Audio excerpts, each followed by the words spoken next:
Sahabat organik, jumpa lagi di channel Serba Serbi Organik.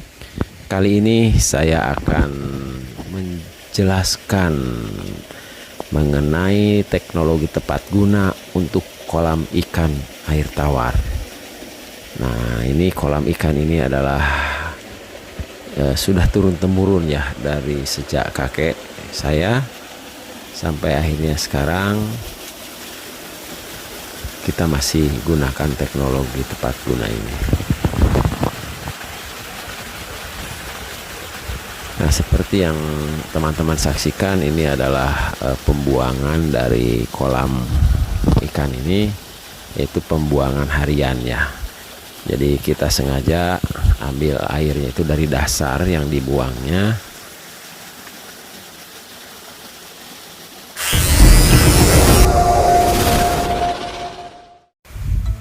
Teman-teman, sahabat organik, seperti yang teman-teman lihat, ini adalah bentuk daripada bak-bak penampungan ikan yang terlihat ini di bawah air, yaitu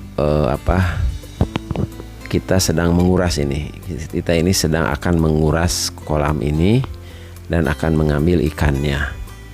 Nah, bak-bak ini adalah tujuannya untuk menampung ikan-ikan yang akan kita ambil. Jadi ini sebelum kolam ini kering, nah bak-bak ini kita kuras dulu. Terlebih dahulu kita kuras untuk kita bersihkan dari lumpur-lumpur yang sudah mengendap, karena kolam ini kita biarkan berair atau memelihara ikan ini berbulan-bulan ya, 3 sampai 5 bulanan lah, baru kita kuras dan ambil ikan hasil panennya. Nah, untuk itu pastinya banyak lumpur yang terkumpul di sini. Nah, di bak ini. Nah, jadi kita sudah rancang seperti ini. Ketinggian tembok bak ini dirancang ketinggiannya persis kira-kira 10 sampai 20 cm di bawah permukaan air normal. Nah, makanya begitu airnya dikuras sampai kelihatan tembok ini, nah segera bak-bak itu kita kuras untuk dilakukan pembersihan terlebih dahulu. Nah, ini yang sedang dibersihkan ini adalah bak untuk penampungan ikan saat bak-bak ini dikuras. Jadi itu akan tetap ada air supaya ikan-ikan itu tidak jauh kita angkat. Jadi tetap di situ. Karena kalau jauh kemungkinan akan lambat kita mengambilnya. Jadi tetap ikan akan ditampung dulu yang dekat dulu. Namun tetap di sini karena ikan air tawar jenis umumnya di daerah saya, di daerah Singaparna, Tasikmalaya ini kan ada ikan emas, ikan nilem, ikan nila, ikan gurame, ikan tawes ya, yang umumnya juga tidak tahan terhadap air yang tidak mengalir, apalagi dalam kondisi panas seperti ini. Nah, ini saluran dari hulunya kita cabut ini. Jadi sistem ininya sistem paralon saja, sistem buka tutupnya. Nah, ini disalurkan ke sana ini melalui paralon yang di samping ini. Yang terlihat paralonnya adalah 4 inch ya, supaya besar. Jadi 4 inch ini dialirkan ke sini. Nah, ini teman-teman bisa lihat. Nah, ini jadi keruh ya. Jadi kita biarkan dulu sampai lumpur yang berada di dalam paralon ini hilang. Nanti sampai jernih air baru pembuangannya ditutup, dan ini dibiarkan ada genangan air untuk menampung ikan sementara. Nah ini cukup jauh ya teman-teman kita ngambil air. Kenapa kita tidak ngambil dari kolam sebelah? Karena bisa saja kolam sebelah ini saat kita menguras kolam ini juga masih dalam kondisi kering. Jadi kita tidak ketergantungan ke salah satu kolam. Jadi tetap kita ngambilnya dari induk, yaitu dari sungai ya, sungai yang berada di atasnya, di atas kolam. Nah ini kelihatan teman-teman sudah ada, ini adalah ayakan namanya, atau tempat penampungan ikan. Jadi ini kita akan kuras dulu ya bak-bak ini. Nah ini kondisi kolamnya seperti ini. Jadi ikan masih berhamburan ini, di mana-mana di sini ikan masih belum tertampung karena memang airnya masih menggenang. Nah ini kita kita buang dulu airnya ini ya. Nanti kita lihat percepat. Nah teman-teman bisa lihat sendiri ya, ini sudah mulai kering, kelihatan ini ada lumpur-lumpur. Nah ini ketika lumpur-lumpur ini tidak dibersihkan saat kita menaikkan ikan ke sini, nah ikan-ikan itu akan mabuk ya, atau akan bahkan ada yang mati ya karena keruh gitu ya, karena keruh.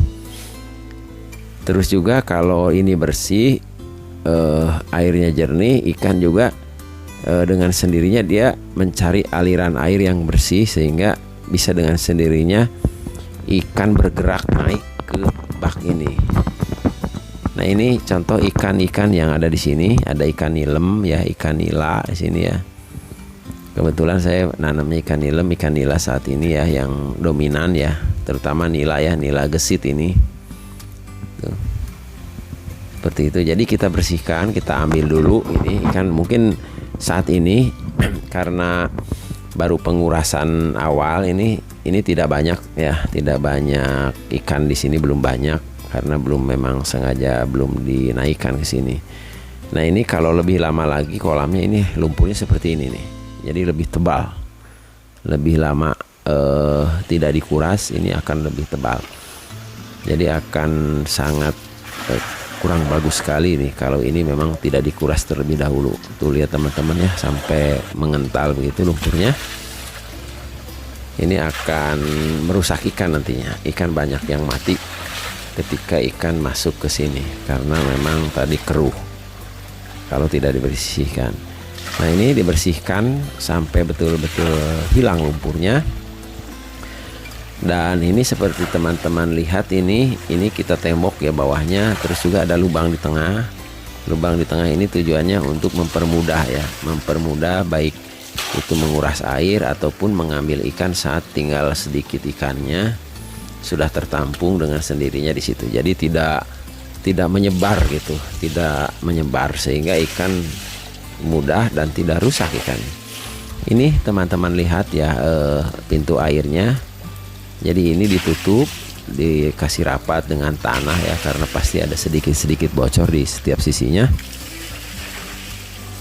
Nah ini setelah bersih begini nanti kita tutup lagi pembuangannya, kemudian kita isi air lagi. Ini di dalam menutup ini harus betul-betul rapat ya teman-teman. Mungkin ada yang bertanya ini tutupnya pakai apa sih?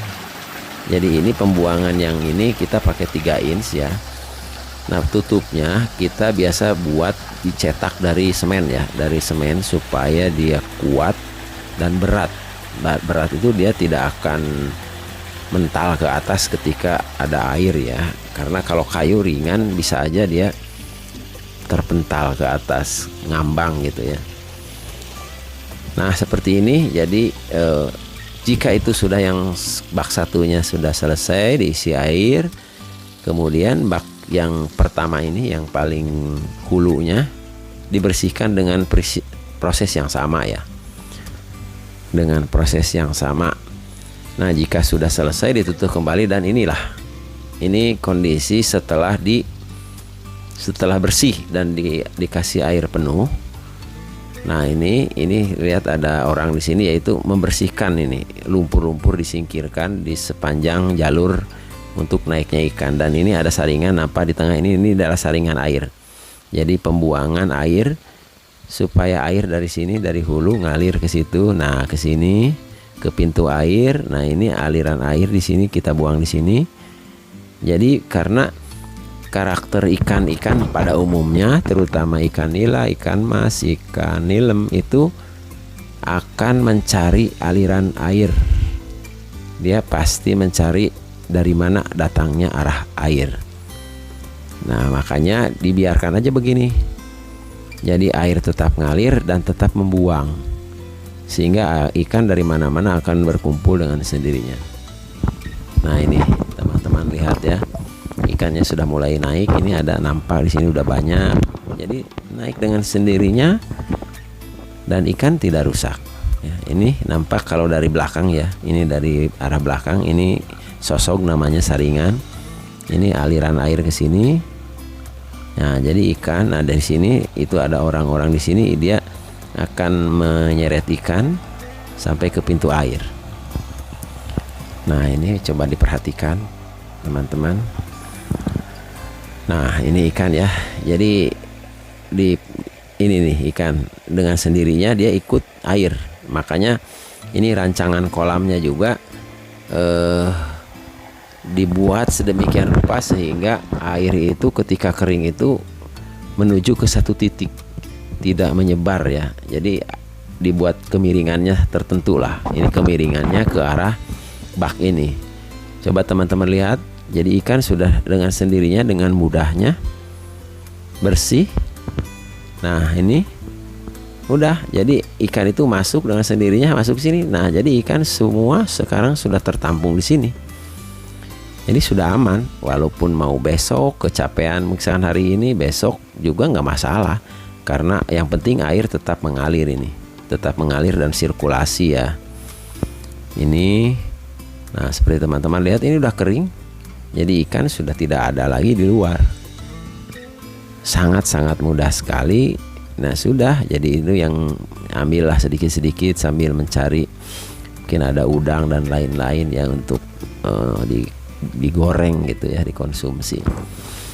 Nah, ini tampungan yang tadi dibilang. Nah, coba teman-teman perhatikan. Jadi ini ikan sudah tertampung di sini semua. Nanti kalau sudah ini, nah ini nih, lihat ini.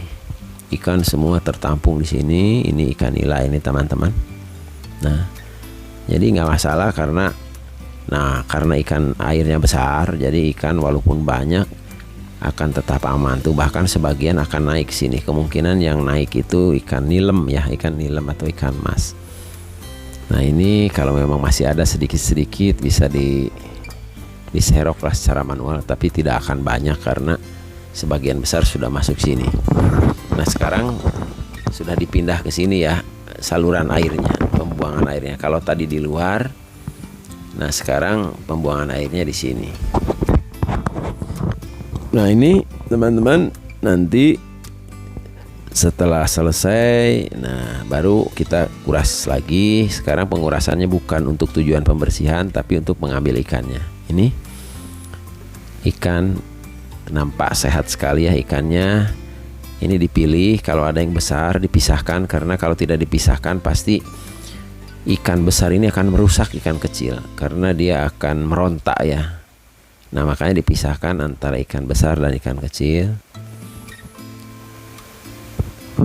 Nah, ini coba teman-teman lihat.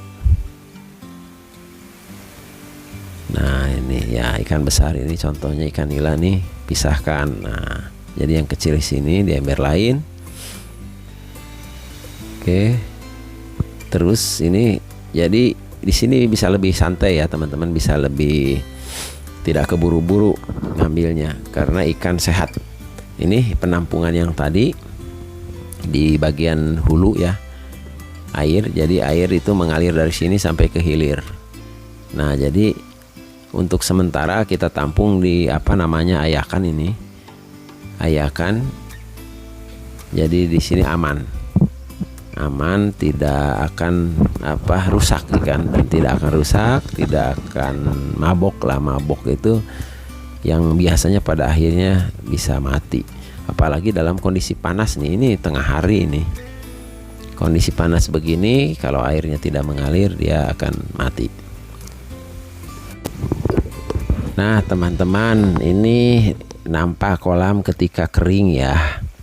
Ini teman-teman lihat, ini tadi yang saya jelaskan yang untuk penampungan. Ini yang depan ini yang ada air ini untuk penampungan. Namun ini sebenarnya tidak efektif. Jadi artinya tidak perlu ada ini, cukup yang di atas ini nih. Nah ini, jadi ini saya juga rencana ini akan disatukan supaya lebih besar ininya baknya. Jadi itu akan dihilangkan nanti. Jadi cukup dua saja, dua bak penampungan dan satu bak untuk penampungan sementara yang di hulu. Nah ini maksudnya dua ini cukup. Atau mau bikin teman-teman satu juga nggak apa-apa ya, satu juga bisa. Ini konstruksinya seperti ini, teman-teman bisa lihat ya. Nanti untuk detailnya lah ya, untuk deskripsinya ada di deskripsi, teman-teman bisa cek-cek nanti dah di kolom deskripsinya. Ini seperti ini, lihat teman-teman pembuangannya. Ini ada 3 tahapan pembuangannya, 1, 2, dan 3 ke bawah ini. Kenapa kita buat tahapan-tahapan seperti itu? Karena ketika kita mau menguras saat ketinggian air masih tinggi atau level air masih tinggi, kita ambil aja buka yang atas. Jadi kita tidak perlu menyelam lah, tidak perlu basah kuyup. Yang atas dulu. Nah ini pertama, ketika air sudah sampai dasar ini, kita cabut lagi yang bawah ini, yang kedua ya, yang kedua. Begitupun selanjutnya ya. Setelah air tergantung lah atau habis di sini sudah sampai dasarnya, kita pindahkan yang terakhir. Nah ini pintu air tadi ya yang terlihat itu. Jadi pintu airnya seperti ini.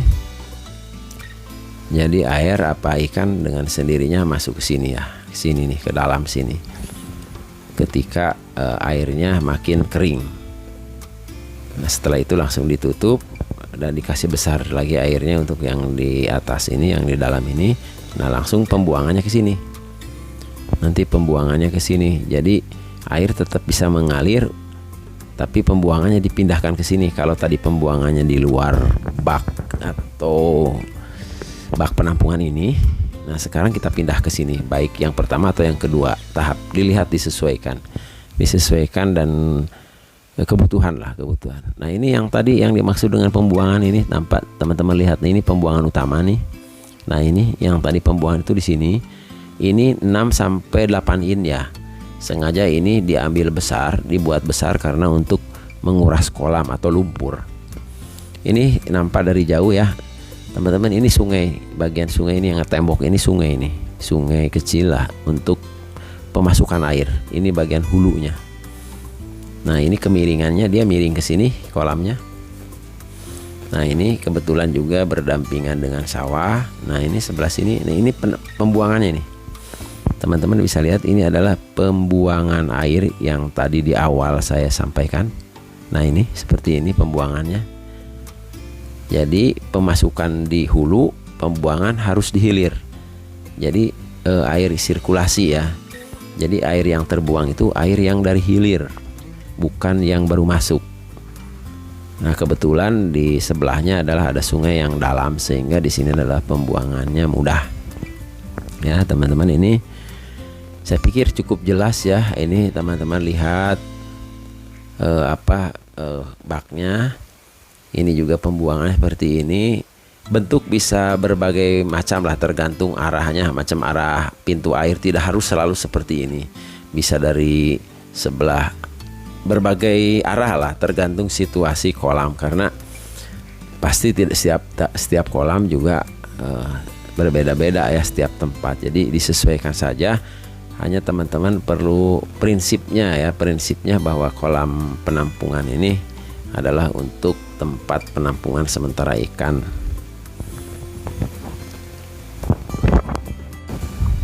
Nah teman-teman, ini yang tadi saya jelaskan pembuangan harian ya, pembuangan air harian ini. Ini hanya agak masih kotor karena baru dikuras, jadi belum dibersihkan. Ini lumpur. Nah, ini sistem pembuangannya seperti ini. Ini untuk paralon, ini adalah untuk mengatur ini. Jadi kalau mengatur level ketinggian air tinggal dinaik turunkan. Nah, diturunkan begitu dan dinaikkan begini kalau memang airnya pengen dinaikkan. Nah, ini kalau ingin nguras tinggal nyabut saja ya. Tinggal nyabut, dan ini adalah saringannya, saringan permanen ini ya. Sudah kita pasang. Jadi mau kita cabut, mau diturunkan, dinaikkan, tetap saringannya satu ya. Jadi aman, tidak perlu kita merubah-rubah saringan. Nah, ini bak kontrol ya. Bak kontrol adalah sumber dari pembuangan ini. Jadi pembuangan dari mana-mana masuknya ke sini. Ini pembuangan induk, ini yang lihat di bawah yang ngalir itu yang tadi, yang dari bak penampungan maupun dari pembuangan induk yang 6 sampai 8 ini tuh, 8 in yang ini ya. Nah, ini coba teman-teman lihat ya. Jadi seperti ini, harus dalam ya pembuangannya. Jadi kolam itu bisa betul-betul kering. Nah, ini pembuangannya ke belakang ini, teman-teman bisa lihat. Ini adalah sungai ya. Nah, ini adalah dari sungai. Jadi dibuangnya ke sungai sini. Jadi itu kolam yang ideal, ada pemasukan dan ada pembuangan. Kolam ideal dan tentu kolam yang sehat untuk ikan. Sahabat organik, itulah tadi penjelasan mengenai teknologi tepat guna kolam ikan air tawar. Semoga bermanfaat. Dan jika ada teman-teman yang masih penasaran ingin bertanya, silahkan tulis komentar ya di kolom komentar, baik itu pertanyaan atau apapun mengenai